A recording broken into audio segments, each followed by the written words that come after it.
Kami ang Waraptasan, and you are watching Arts Online.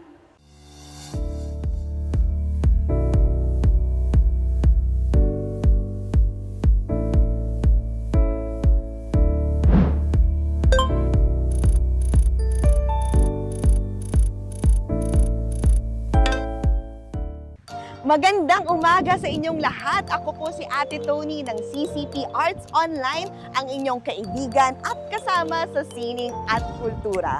Ngayong buwan ng Abril ay ipinagdiriwang natin ang pambansang buwan ng panitikan o National Literature Month. At narito tayo ngayon sa Rizal Park Open Auditorium para ipagdiwang ang kauna-unahang CCP Kanto Kultura Baraptasan 2024. Tama ang narinig nyo, Baraptasan, pinagsamang balagtasan at rap.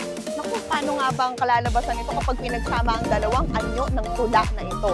Simulan natin sa pagbalik sa kasaysayan kung paano nga ba nagsimula ang balagtasan at rap mula sa ilang mga ekspertong makakausap natin ngayon. Ano? Baraptasan game? Game!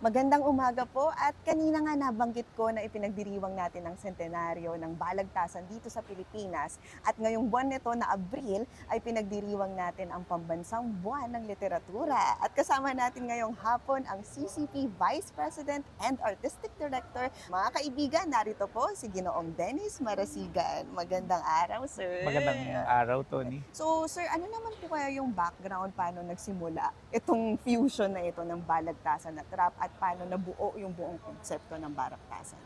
Nasimulan na bago pa man ako bumalik sa CCP, itong programa ng CCP na tinatawag na Kanto Kultura, na pagtatangka na pagsanibin yung mga tradisyonal na forma at anyo ng sining sa pamamaraan na higit na masasakyan, ika nga, nung ating mga kabataan. Bago ito, ginawa ng CCP yung programa o yung proyektong Kanto-Kanta.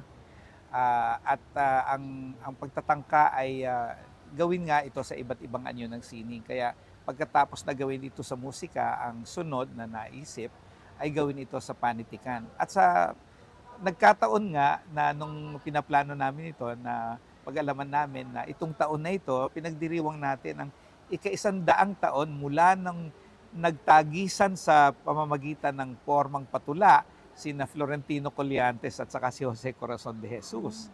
100 taon na nakakaraan. Kaya sabi namin, tamang-tama angkop na bigyan natin ng ibang anyo, balutin natin sa ibang pamamaraan ang pagdiriwang natin ng balagtasan at gawin natin na baraptasan. Meron na kasing mga timpalak sa balagtasan na nagaganap na pambansang patimpalak. Kaya naisipan natin sa CCP na tingnan natin kung magagawa natin na maengganyo ang higit sa ating mga kabataan na sumali sa pamamagitan ng paraang patula, pero ang gagamitin nga natin ay pamamaraang rap. Pagkatapos nung pinag-iisipan namin ito, ang isang malinaw sa amin ay ipakita talaga natin ang kaugnayan ng kauna-unahang balagtasan hanggang sa kasalukuyan at na para malaman ng mga tao na yung nakikita nila na pamamaraang pagtula o pagtatagisan sa pamamaraang rap ay talagang nag-uugat yan doon sa balagtasan. Kaya sa baraptasan ngayon, matutunghayan natin na yung mga magtatagisan, mga magkasali natin dito sa ating timpalak, susundan nila yung forma at anyo ng balagtasan ko na mayroong unang magsasalita, may pangalawang magsasalita, pagkatapos maaring pumasok ang lakandiwa. Hindi natin inilalay ito talagang sa anyo ng balagtasan. Ang isa pa, gusto rin nating ipakita na hindi lamang ang rap ang maaari nating sabihin na natitira pang anyo ng ganitong tagisang patula. Sa iba't ibang panig ng Pilipinas, meron pa rin tayong iba't ibang anyo ng ganitong pamamaraan ng pagtatagisan sa pamamagitan ng pananalita Kaya makikita rin natin sa programa ngayon ang iba't ibang anyo sa iba't ibang rehiyon. Meron tayong Bukanegan mula sa Ilocos, meron tayong Crisotan mula sa Pampanga, meron tayong Duplo, at meron din tayong traditional nating balagtasan. Sir, nagkaroon din po ba ng konsultasyon sa ating mga eksperto sa balagtasan na kung okay lang bang talagang isama ang rap sa ganitong balitaktakan o anyo ng tula? Tiniyak namin na ang ating gagawin ngayon ay may malinaw na, sabi nga natin, may isa sa loob natin sa isang konsepto na may karugtong, may pagkakadugtong mula sa kasaysayan at saka sa panitikan. Kaya ang ating mga sinanggunin natin ito sa mga eksperto sa panitikan at maging doon sa mga eksperto sa rap. Kaya nga maging sa mga hurado natin ngayong hapon, kabilang ang manggagaling sa Komisyon sa Wikang Filipino. Meron din tayong mga rapper, meron din tayong mga musiko. Kaya ito ay isang bagay na hindi lamang kumbaga ginagawa natin para lang magawa natin, kundi talagang tinitiyak natin na ito ay isang magiging mahalagang ambag ng CCP dun sa pagtatangka natin na ipakita sa ating mga kababayan, sa mga Pilipino, lalong-lalo na sa mga kabataan, ang mahabang kasaysayan ng tagisang patula dito sa Pilipinas. Maganda po yun na bago magsimula ang isang bagay na ikonsulta dun sa mga taong involved dun sa dalawang anyo ng tula na ito. Sir Dennis, sa tingin niyo po ba itong bagong termino na ito na baraptasan ay maaring maging trend o maipagpatuloy pa sa mga susunod na taon? At ano kaya magiging epekto nito sa ating mga manonood at mga kabataan ngayon? Kung ano yung epekto, malalaman natin. At pag nakita na natin yung epekto, at saka natin pag-usapan kung ito'y ating ipagpapatuloy o ito'y gagawin nating muli. Sa ngayon, ang ating pagtuunan muna natin ng pansin ay kung maganda nating magagawa ito at kung ano magiging kalalabasan nitong ating pagtatangka na ipakita sa mga manonood ang baraptasan na ito ay isang bahagi ng mahabang kasaysayan ng mga tagisang patula at ito ay bahagi ng kasaysayan rin ng balagtasan na tinuturing natin na isang mahalagang bahagi ng ating panitikan. Natutuwa tayo sa CCP na ang ating mga kasali, lahok ngayon, ay nagmula sa iba't ibang panig ng Pilipinas. Opo. Meron sa Luzon, meron sa Visayas, meron sa Mindanao. At yun ang hinihintay ko, kasama dun sa konsultasyon natin nung una na dahil nga ang kasaysayan ng patulang tagisan ay hindi lamang naiiwan sa Tagalog o sa Filipino. Kaya gusto kong makita at marinig yung ibang mga kalahok na gagamit ng kanilang sariling wika ngayong araw na ito. Doon tayo talagang excited. Maraming salamat. Maraming sir. salamat po. Maraming salamat po.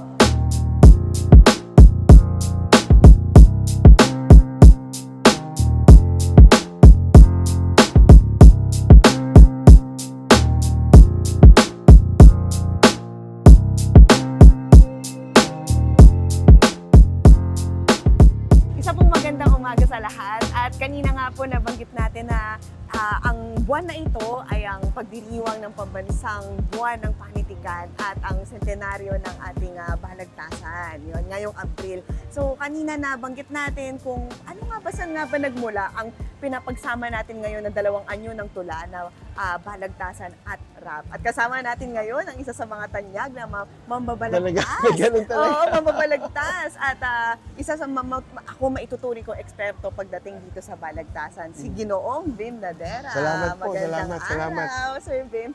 So, Sir Vim, paano po kaya nagsimula ang balagtasan dito sa Pilipinas? Kung konting kasaysayan Oo, tungkol 100 taon na nakakaraan. Eksakto sa petsang ito, nagkaroon sila ng pulong kung paano nila pagpupugayan si Francisco Balagtas.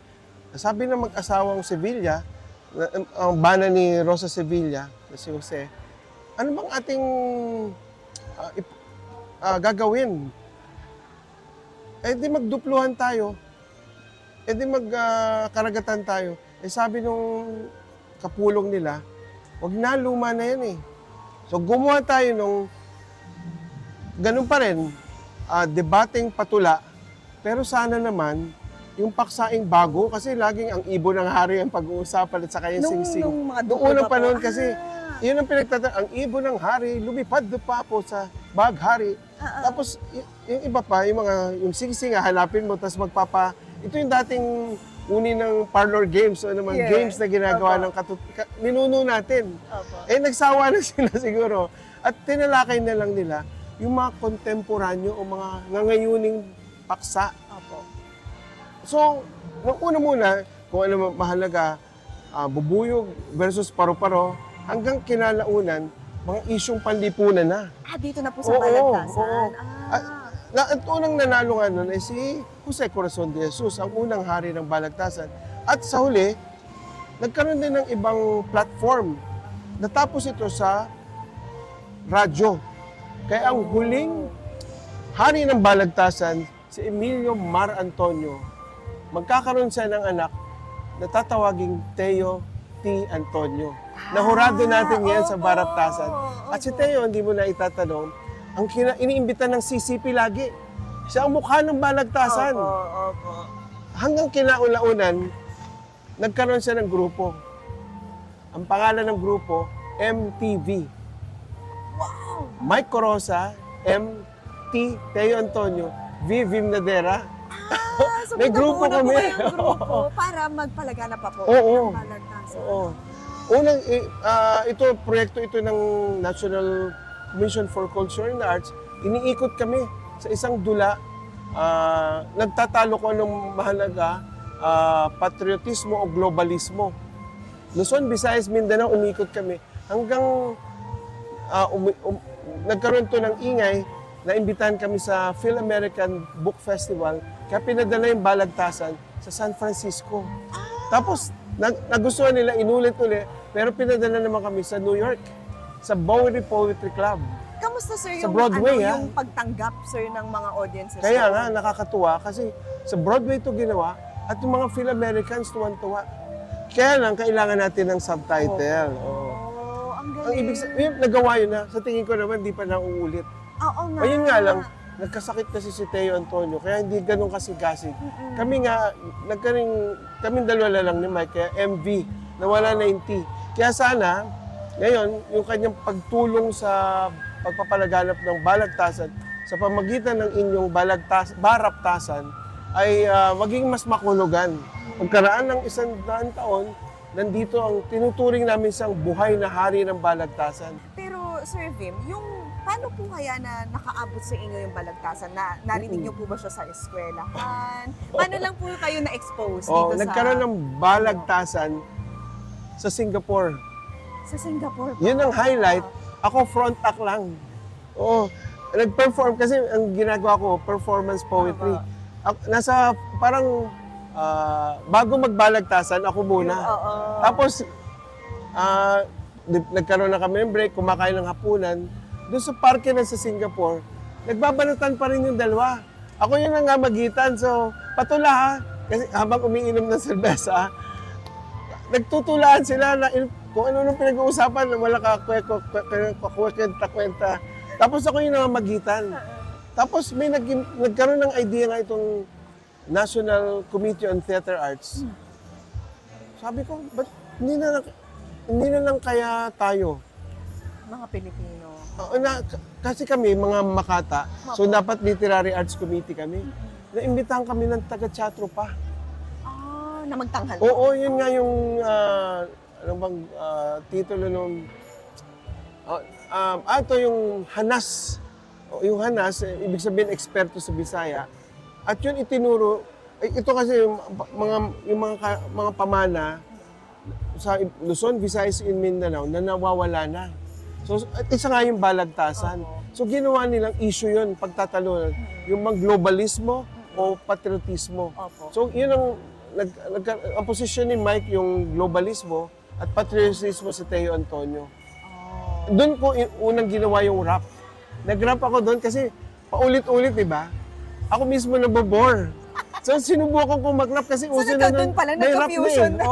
may rap na nun. Oo. Kasi sikat na nun si Francis M. Yes. 2000 yata ito. Opo.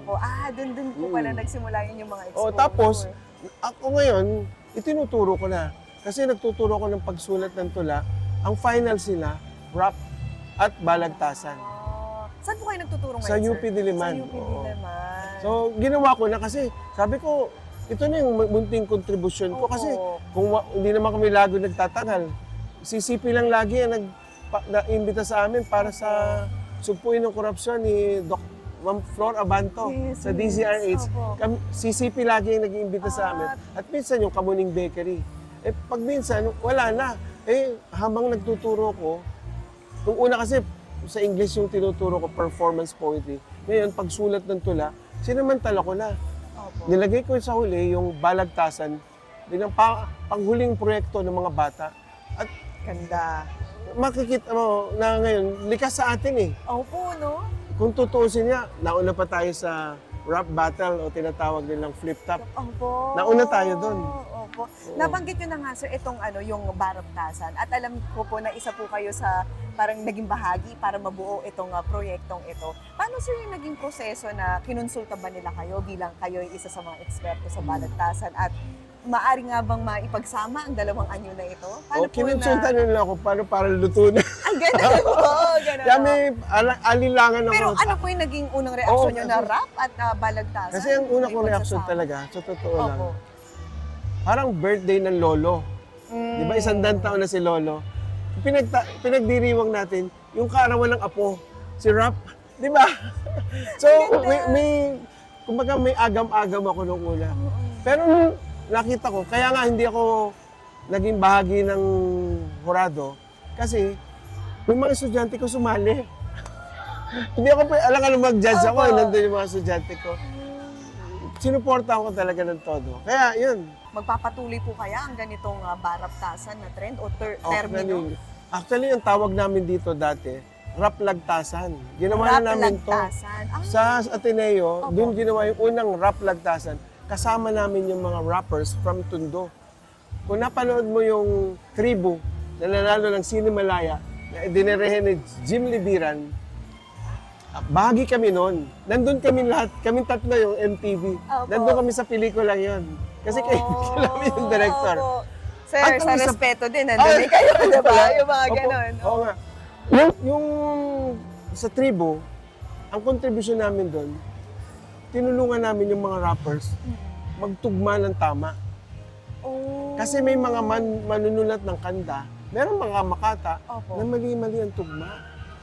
So may O pagkakapareho kahit halimbawa ngayon. yung nagtatapos yung mukha sa di ba? O tapos nakita ko yung maganda mong mata, Opo. nagtatapos yan sa Pero yung maganda at Mata. yung mukha at mata, hindi magkatugma kasi merong may impit sa lalamunan. So yung mga ganung bagay, itinuwig namin. At sa tingin, ito pa pala, Opo. si Sonny Cristobal ng CCP dati, ngayon ang director ng Philippine Cultural Education Program, ang PISEP, Opo. ang nagtataguyod ng paligsahan, pambansang paligsahan sa balagtasan. Taon-taon yun. At bago muna sumali yung mga guro, magpadala yung mga eskwelahan mula Luzon, Visayas, Mindanao, nagbibigay kami ng workshop ni Mike Corosa. Teo Antonio, dati si pero ngayon si Galileo Zafra, na sumulat ng libro ng balagtasan, na naging Biblia. Ninathala ito ng Ateneo de Manila University Press. Yun, mga Oo. ilang hakbang, no, para mas mapalagana Ayan, pa. oo. Si Galileo Zafra ang Opo. nagsaliksik nito. Kaya yun nga ang minungkahi ko kay Bebang, sana pati yung mga scholar Totoo na po. nag-aral tungkol sa balagtasan at yung mga nagpapatupad nito. Kasi hindi lang sa Ilocos, meron din silang balagtasan sa Ilocano. Yes. Ang tawag nila ay Bukanegan. Bukaneg. Ah, Parang may isa po tayong kalahok na... Oo, tama. halaw sa pangalan ni Pedro Bucaneg. Ang di umano sumulat ng Diag ni Lamang. Opo. Sa Kapampangan naman, merong Crisotan, batay sa pangalan ni Juan Crisostomo Soto. Crisot ang kanyang pen name at ginawang Crisotan, yung balagtasan sa Kapampangan. Ang Ang ganda. Oo. Nagkakaroon na po sila ng kani-kanilang Tama. mga termino. Noon pa yun. Oh, ano Noon. ba? Ang problema nga, Hindi lang alam. namamatay. Itong baraptasan, Oo. ang panalangin ko, lumaganap pa. Opo. Parang hindi lang ngayong 100 taon, pati sa susunod na 100, isa, 100, dalawa, Totoo tatlo, naman apat. po. Oo, at lumagana pa po siya. Ngayon, sir, siguro huling tanong ko na lang, ano po yung inaabangan nyo? Kasi ito po yung unang taon na gagawin natin itong baraptasan. Ano po yung nilook forward nyo dito sa event na ito? Sa karanasan ko dun sa sinasabi kong pambansang paligsahan sa balagtasan, alam mo kung sino nalo? Taga Mindanao. Nanalo? Sino po nanalo? Oh, Ibig sabihin, hindi na hawak ito ng mga Tagalog lamang. tama po. Oo. Sana- Malawak na. Oo. Manalo hindi rin hindi dahil ayaw ko ng Tagalog. Opo, opo. Tagalog po ako, taga Opo. Quezon ako. Pero sana, para ang ibig sabihin, pwede tayong manalo dyan. Opo. Nanalo nga, taga ganito eh. Opo. Hindi naman Tagalog eh. Pwede pala ako dyan. At dahil ang lingwahe nga ng mga bata, hip-hop o rap, iisipin nila na, Pilipino na ang rap. Di ba? Gaya ng Filipino rock, Yes. Filipino jazz, di ba? Filipino... Sa dances. Oo, di ba? sa ganun, opo. So, kumbaga, ang Pilipino kasi, gaya ng jeep, hindi naman atin talaga yan. Pero tingnan mo ang jeep, Lahat. atin na yun eh. Opo. Mahilig tayong mag-localize o Yes. mag-Filipinize ng mga bagay Opo. na galing sa labas. Opo. Kabilang na nga itong rap. May rap tayo na, sariling atin na. Okay. Kumbaga, nagiging atin na. Nga pala, yung Opo. balagtasan sa Singapore, nagbunga yun ng maganda kasi yung balagtasan na yun, kinunan ni Clodoaldo Del Mundo Jr. Yes. sa kanyang pelikula tungkol sa mga OFW. Kasi talakayan doon, dapat bang lumabas ng bansa o hindi? Nagdebate sila sa pamagitan ng balagtasan. Nakatulong yun. At yun, sumunod na nga yung tribu, Aba. sumunod na nga yung respeto. Respeto, At marami pang iba. Oo, nagkakaroon Nagsimula na sa... sama-sama. Yung nilagay lang kami dun sa huli, para dun sa closing credits. Ni Sir Doy? Oo, next time yung talaga mismo balagtasan. Opo, opo. Oo. Ang ganda. Pero yun, nagsimula yun sa parang random act of kindness. Opo, opo. Wow, ang ganda. Parang alayo pa po ng pwedeng marating. Kaya nga, oo. Na nga ito. At salamat po, sir, bilang isa sa mga patuloy na nagpapalaganap ng Alam mo kung anong tawag ng mga namin doon sa isa sa bit ng mga bata? Vlogtasan. Vlog.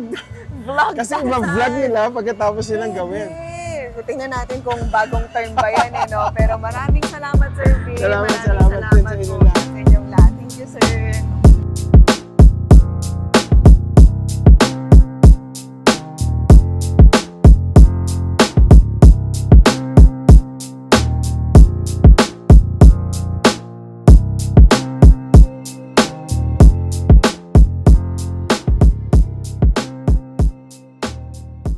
Isang magandang umaga at kanina nga nabanggit ko na tayo ay makakausap ng ilan sa mga eksperto tungkol sa balagtasan at sarap. At kasama natin ngayon si Righteous One na magbabahagi sa atin kung paano nga ba nagsimula ang sining ng rap. Ayan. Magandang umaga. Magandang umaga po. Magandang umaga. So paano nga po ba nagsimula ang itong sining ng pagrarap? At kayo rin po, paano po ba kayo Bali, nagsimula? dalawa po yung sagot dyan eh. Kung tatanungin niyo po ako kung paano nagsimula yung hip-hop sa mundo as a global art form. Nagsimula po yan ng 70s. Para po labanan yung disco era ng... sa New York kasi dalawa yan, disco era, yung mga medyo nakakakan sa buhay. Yun yung music nila, disco music. Tapos yung mga tao naman na nasa trenches, nasa ghetto, sa Bronx noong 1970s, nung nagkakaroon ng ano doon na tawag miscommunication, oppression. Parang doon nila event yung mga frustration nila through dance. Hindi pa rap dati. Dati talaga DJ lang ang nakasentro. Tapos yung MC, na tawagin, yung Master of Ceremony, nagsasalita lang siya habang nag-scratch yung DJ. Tapos, coming up with these rhymes, parang mga basic pa lang. Here we go on this microphone. Mic check 1, 2 to the break it down. Habang nag-scratch yung DJ, tapos parang pagtagal kasi naging competitive siya. Ang tawag sa kanya is dozens. Parang dun kasi sila parang, ang pang ginagawa nilang katatawanan yung appearance na isa't isa. Doon nagbabattle yung mga MC. Tapos, hanggang sa nag-develop na into music. Pero nag-umpisa talaga siya to express pain, oppression, mistreatment. Nung slavery era ng mga blacks, nung early days of them picking cotton. So parang wala siyang pinag-iba sa kung paano ina-express ng mga manunulat sa Pilipinas yung sakit na nararamdaman nila nung sinasakop tayo ng Espanyol. So marerelate ko din kay Dr. Rizal.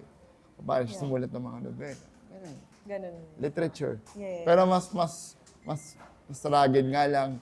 Sa hip-hop, iba yung slang, iba yung terminology na gamit. Pero mostly, aside from having fun, turning up, ika nga ng mga kabataan, turn up. Ginagamit siya to tell stories about life, truth. Basically, I am. Ganyan ang style ko. So, I use my raps to tell what's happening around me, current events, para ma-uplift tsaka ma-enlight yung mga nakikinig. Ang hip-hop ngayon sa Pilipinas sobrang lakas dahil mas lalo siyang naging open to a bigger audience na mainstream na siya. Pinapakinggan na siya, hindi lang sa radio. Nakatulong yung social media. Marami akong kinabibiliban na rap artist ngayon. Siyempre, hindi na mawawala pag sinabing rap ngayon, nakadikit na yung pangalan. Si Archie, si Flo G, sila Yuri.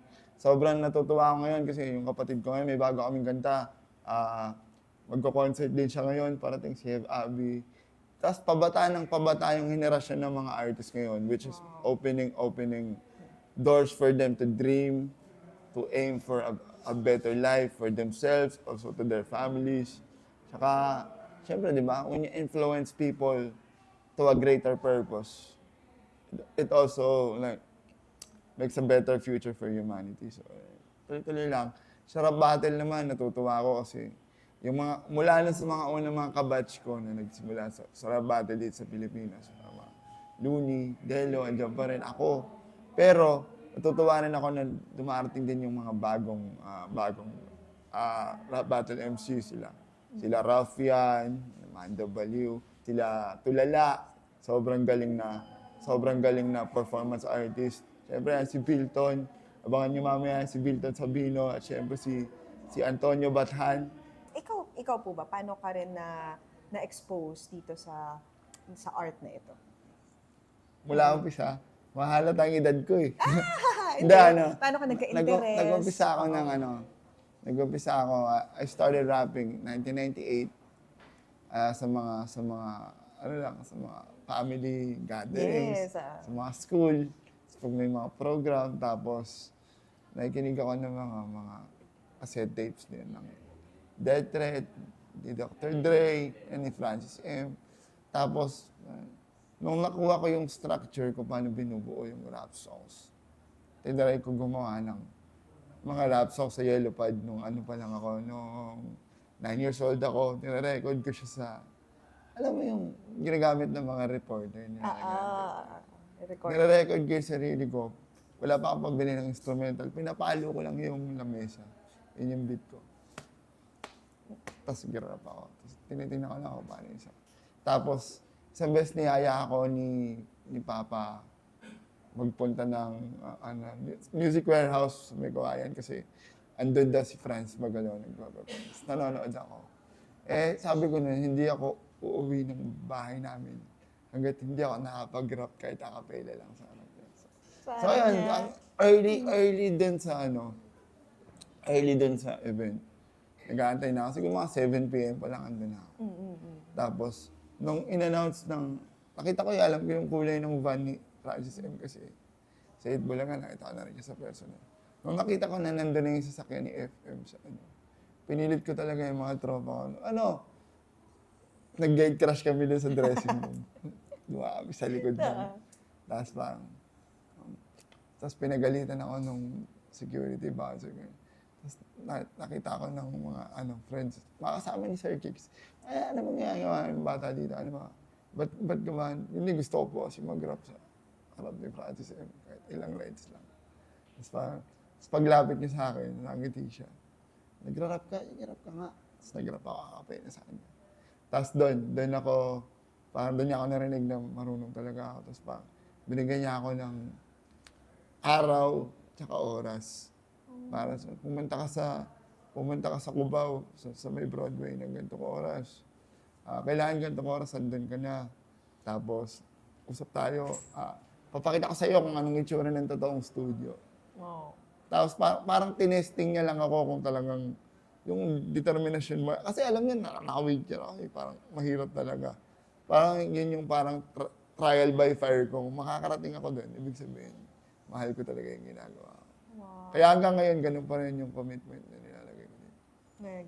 Yung ito, dito sa Baraptasan 2024, meron tayong dalawang anyo ng tula na tinatry Yes. natin ipagsama. Meron bang similarities at differences itong dalawang anyo na to? Para sa inyo? Parehong meron eh. Pareho silang, ano kaya yun? Yung pareho silang pagkakaiba? similar, pero pareho din silang magkaiba.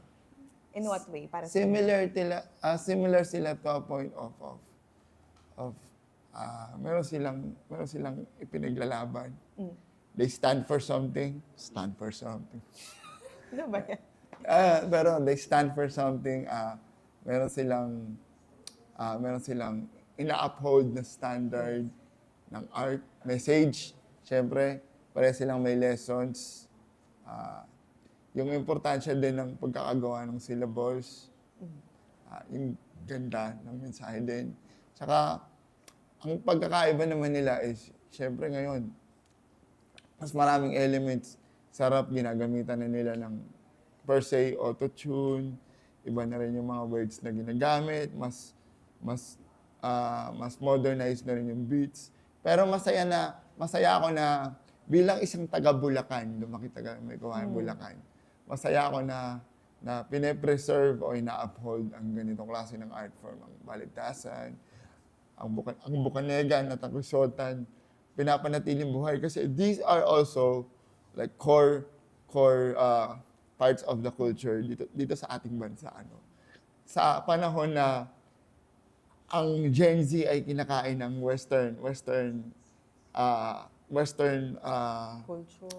cultures, Western practices, nakakatuwa na may mga bagay pa rin na pinagmulan sa ating original na kultura ang binubuhay pa rin. Kaya nakakatuwang parte ako nito. Yes. So, eto, meron na tayong bagong term ngayon, ang baraptasan. Sa tingin nyo ba magiging trend na ito sa mga susunod pang mga taon? Pwede na nga ba talagang ipagsama ang dalawang anyo ng Most simula na definitely. ito? Dapat nga tinatanggal yung stigma na, kuwari, pagsamahin. Actually, in a way, dapat iisa lang sila eh. Ang balagtasan sa purest form nito at ang hip-hop. Kasi ito ang mag-i-integrate nga, ng mga young generation sa mga unang-unang roots nitong balagtasan. And in some way, matataniman din sila ng mga bagong prinsipyo, bagong pananaw, na kumbaga, hindi na rin minsan nire-revisit ng mga bata sa panahon ngayon. Kids now, I'm not saying kids nowadays are bad, but they're built different.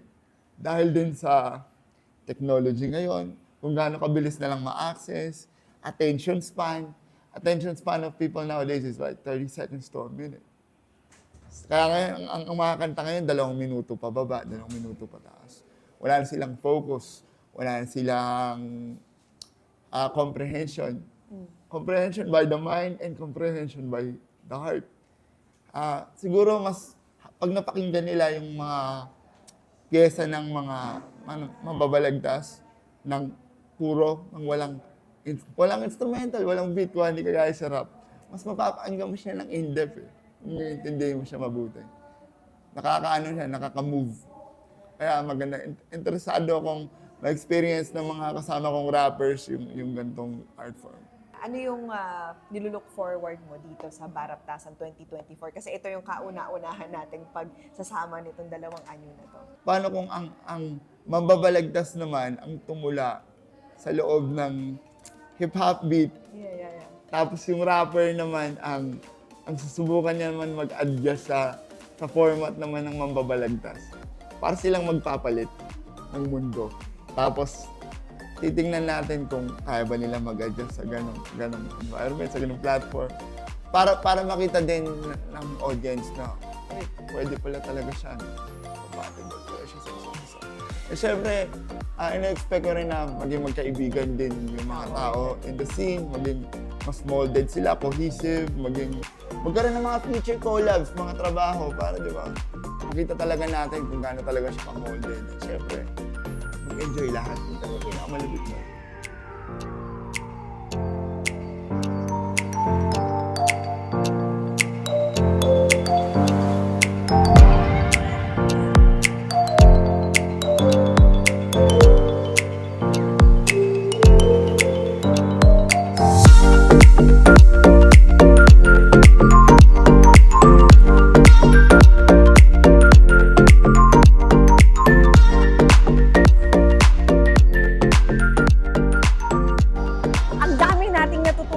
Sa 2 eksperto na nakausap natin ngayon mula kay Righteous One, ukol sa kasaysayan ng rap at syempre kay Ginoong Vin Nadera sa kasaysayan ng balagtasan.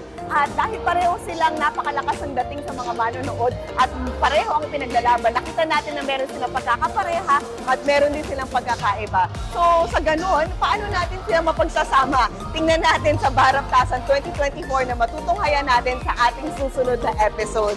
Maraming salamat sa inyong lahat. Ako po si Ate Tony, ang inyong kasama sa Sining at Kultura, at ito po ang CCP Arts Online. Kita-kits muli!